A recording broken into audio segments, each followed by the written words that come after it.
The two biggest electric vehicle companies in the world had very different months in October in China. Tesla and BYD, well, one of them just hit the ball right out of the park. The other one did so-so. However, there was a couple of electric vehicle companies in China which you've probably never heard of, selling crazy numbers of vehicles and disrupting big players like Mercedes-Benz, Audi, and even BMW in the process. Hello, my friends. Welcome to the channel. I'm the Electric Viking. Great to see you. Thanks for tuning in. Great to see all of you.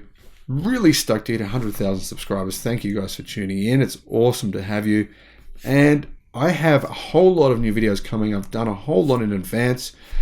So stay tuned to the channel because some of those I think are definitely worth. In fact, no, every single one of those videos is worth watching because there has been some amazing things going on in the market recently. General Motors, holy moly, they do make a lithium iron phosphate powered battery electric car. That's coming soon. Who would have thought, right?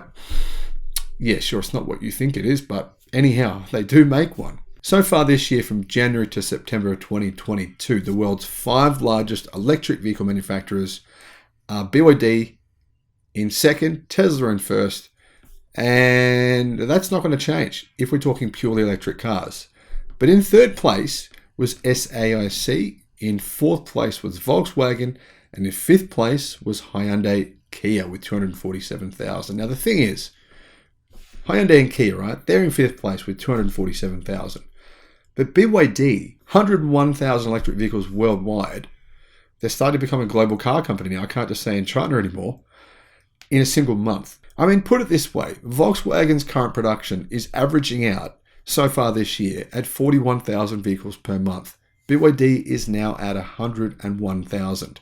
They haven't gone backwards, right, this year. They don't do what these other manufacturers do, have these good months and bad months and just flop all over the place and you just can't figure out what's going on with them. You're like, what? Oh, I thought you guys were doing great. What happened this month? Oh, BYD doesn't seem to do that. They just go up and up and up. It's truly staggering. And realistically right now, BYD is at a run rate. It's producing 4 times as many EVs per month as the group Hyundai Kia. 4 times as many per month. And it's doing them profitably. That's pretty scary if you're the competition. Who is the competition then? Well, actually, Tesla is the competition. Sure, these guys are disrupting the market. These guys, I'm not so sure they're eating each other's sales. I think they're more eating sales of the competition. Big time. Tesla, they delivered around 73,000 EVs globally from their Chinese-made factory, which was down just over 10,000 from the month before it, which is surprising to me. I would have thought the number would be higher. Why do I say that? Because clearly, right, Tesla have huge demand for their EVs. I think they could easily deliver, well, way more than 73,000 worldwide. I mean, people here in Australia they're waiting many, many, many months, right? Many, many months. You cannot order a Tesla Model Y and receive it within a few months here in Australia. The backlog is longer than that. That's the same in many countries around the world. So I am confused why Tesla's production at their factory in Shanghai went down by 10,000. I would have thought it had gone up to 90,000. That's what I expected to happen. I really did. If you know some sort of inside information, let us all know in the comments section below of what's going on there.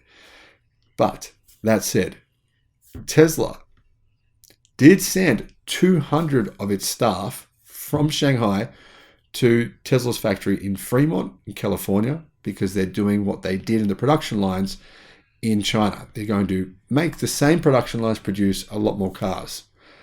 What they did in China, they actually increased production on the same production lines by about 30%. So if they can do that in Fremont, that'll mean you guys in the US will get a lot more cars. The price as a result will likely go down, and then you'll get the tax credit starting next year. It's going to be all good, baby, all the way next year. We're going to be all positive in North America, Canada, the US, other countries around the world as well. Going to get more production. It's going to be very positive. Now, what else was positive in China? There's some other car companies that I think you need to know about who also did very, very well in October. In fact, companies that didn't even exist not that long ago. For example, one of them, Atto, who are backed by Huawei. I'm sure you've heard of Huawei, right? Controversial, yeah, a little bit. They delivered 12,000 premium, fairly expensive kind of Model Y price range electric vehicles to Chinese consumers. In the month of October, 12,000. I mean, they weren't even producing EVs at all this time last year. That's twice as many EVs as Ford delivered in the US. Zeekr. You guys know I'm a big fan of Zeekr vehicles. They're part of the Geely Automotive Group, which is why I think they'll be easy for Geely to sell them, as they plan to do so around the world. Just sell them at Volvo dealerships. Piss easy, right? Think about it. Polestar, they can sell those at Volvo dealerships. Zeekr, they've got other EV brands as well under their umbrella. I'm pretty excited because the Zeekr 001, it's going to come with a cell to pack, the new technology, the Chirin battery from CATL, which is going to have a much higher energy density, and it's going to be lighter than the current battery packs, plus M3P lithium iron phosphate battery as well. We're going to see a range of in the new 001, probably close to about 900 kilometers in the premium model. Could even be more if they put the 140 kilowatt pack in there. They're probably going to go with the 118. I think you're going to see about 900 plus kilometers of real world range from that car. Plus, it's already an awesome car. I absolutely love that car. If you haven't actually seen my video on that one, I will put a link in the comments section below. Make sure you check that out. You don't have to, but hey, you're missing out. Zeekr 001, it's pretty cool. Anyhow, that new battery technology is going to be big things for Zeekr's sales. Because Zeekr's vehicle, I mean, the 001 is already very well priced. It's already kind of a semi-supercar for $42,000 US. It's awesome.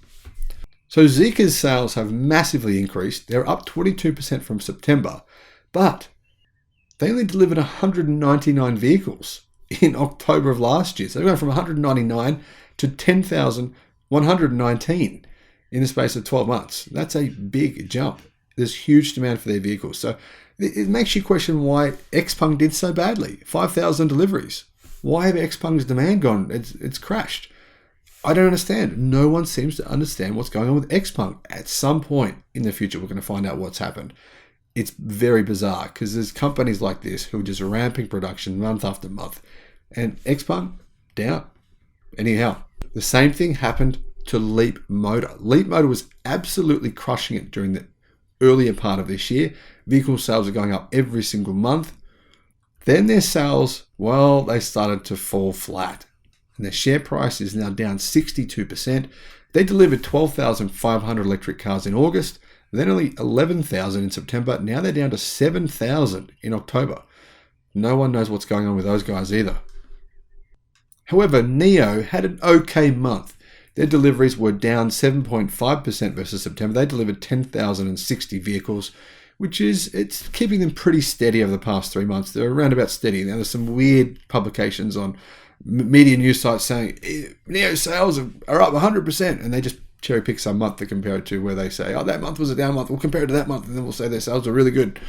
NIO sales this year have been fairly flat, but they haven't had the big collapse that Xpeng have. The other thing to keep in mind is that NIO's average vehicle sales price is actually higher than Tesla's in China as well. And one car company who's done incredibly well this year is Nita. Nita, well, they have gone from strength to strength, and they delivered 18,000 electric cars in October. Cumulatively, they delivered 130,000. I reckon by this time next year, they'll probably be outselling Hyundai Kia Motor Group worldwide. And why? Well, their vehicles are so incredibly well priced. You can get basically a Toyota Corolla, right? But it's made by Nita, but it's not a Toyota Corolla. You know what I mean? Like a similar sized car to a Toyota Corolla, but it's fully electric for about 10,000 US dollars in China. If you buy one of these, and they're pretty damn good. They've got better tech. They've got newer chips in them than Toyota vehicles have. They've got better digital media screens. They're EVs, so they probably drive better as well. You know, it's a no-brainer why people are buying those. Really, really good value. Who else did well? GAC. They sold 30,000 electric cars, delivered 30,000 in the month of October. That puts them at a production run rate of 360,000. So based on their current production run rate, GAC is selling as many vehicles as Volkswagen are worldwide, as many EVs as Volkswagen are worldwide. There you go. All these lists here, these top fives, right? Do you realistically think, who do you think is going to sell more EVs next year, right? GAC or Volkswagen? You tell me what you think. But GAC's technology is very impressive, and they're ramping sales up consistently month after month after month. I mean, they're up 150% versus the same month last year. That's where Volkswagen should be. but they're not. Overall, on average, the company has sold about 150% more EVs this year versus what it sold last year. Volkswagen, Hyundai, Kia, that's how you do it. Now, as far as I know, only one automaker in China, only one electric vehicle automaker in China has actually cut its prices as a result of Tesla cutting its prices. And that car company, my friends, was Ford. And that car that's been reduced drastically in price is the Mustang Mach-E. Apparently, they've got a whole bunch of them sitting on dealer lots, waiting for customers to come along and get what is now actually a bit of a bargain. Let me know your thoughts in the comments section below. Thank you guys for watching. Bye-bye.